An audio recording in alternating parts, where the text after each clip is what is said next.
Lotus Ayurveda India में आपका स्वागत है। मैं हूं उत्पल चौधरी। आज हम बात करेंगे अंधविश्वास या साइंस की। तो आइए शुरू करते हैं। क्या नदियों में सिक्का फेंकना शुभ होता है या इसका कोई वैज्ञानिक कारण है?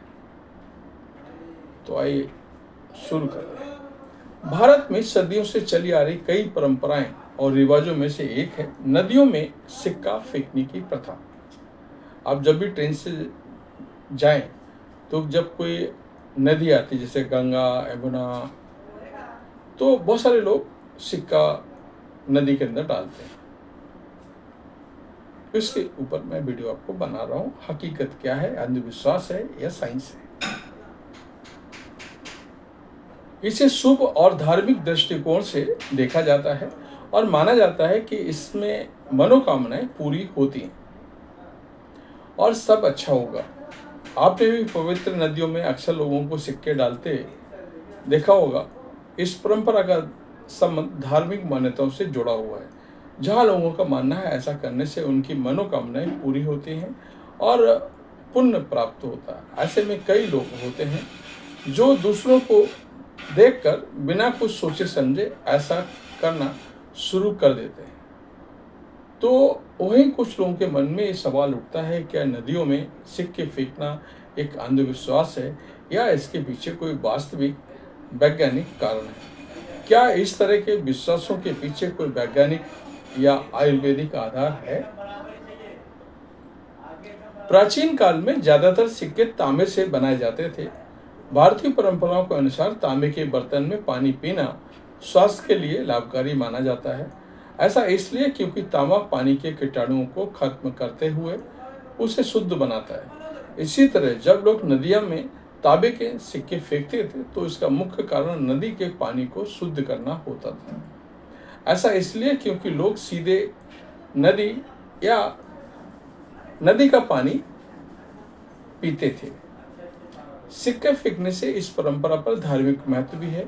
हमारे धार्मिक ग्रंथों में नदियों को पवित्र माना गया है। जो लोग जानते हैं कि नदियों में सिक्का फेंकने से उनके पापों का नाश होता है और उन्हें पुण्य की प्राप्ति होती है। कई लोग इसे भगवान को भेंट चढ़ाने के रूप में भी देखते हैं। तांबा कीटाणु और बैक्टीरिया को खत्म करने में सक्षम है। इसका सीधा मतलब है कि तांबा उस समय के लिए बहुत फायदेमंद था जब लोग नदी का पानी सीधे पीते थे और तांबे के सिक्का फेंकने से नदी का पानी शुद्ध होता था। ये एक वैज्ञानिक दृष्टिकोण से सही था कि तांबे के सिक्के नदियों में डालने से पानी को शुद्ध रखने में मदद मिलती थी। इससे लोग बीमारियों से बच सकते थे। समय के साथ बहुत कुछ बदल गया। आज हम ना तो तांबे के सिक्के का प्रयोग करते हैं, ना ही नदियों का पानी सीधे पीते हैं। आज के अधिकांश सिक्के तांबे के बजाय अन्य धातुओं के बने होते हैं। इनमें कोई विशेष एंटी माइक्रोबियल गुण नहीं होते हैं। इसके अलावा आज हम घरों और शहरों इलाकों में रहने वाले लोग नदियों का पानी पीने की बजाय पाइपलाइन या बोतल बंद पानी का उपयोग करते हैं। इसके बावजूद सिक्के फेंकने की परंपरा अब भी कई जगह पर जारी है, लेकिन इस परंपरा का आज के समय में एक दूसरा पहलू भी है जो पर्यावरणीय प्रदूषण है। नदियों में सिक्के के फेंकने से प्रदूषण बढ़ता है। ये हमारे जल स्रोतों के लिए हानिकारक हो सकता है और इससे नदियों पर भी बुरा प्रभाव पड़ता है। इस सवाल का जवाब देना मुश्किल है, क्या आज के समय में भी नदियों में सिक्के फेंकना चाहिए?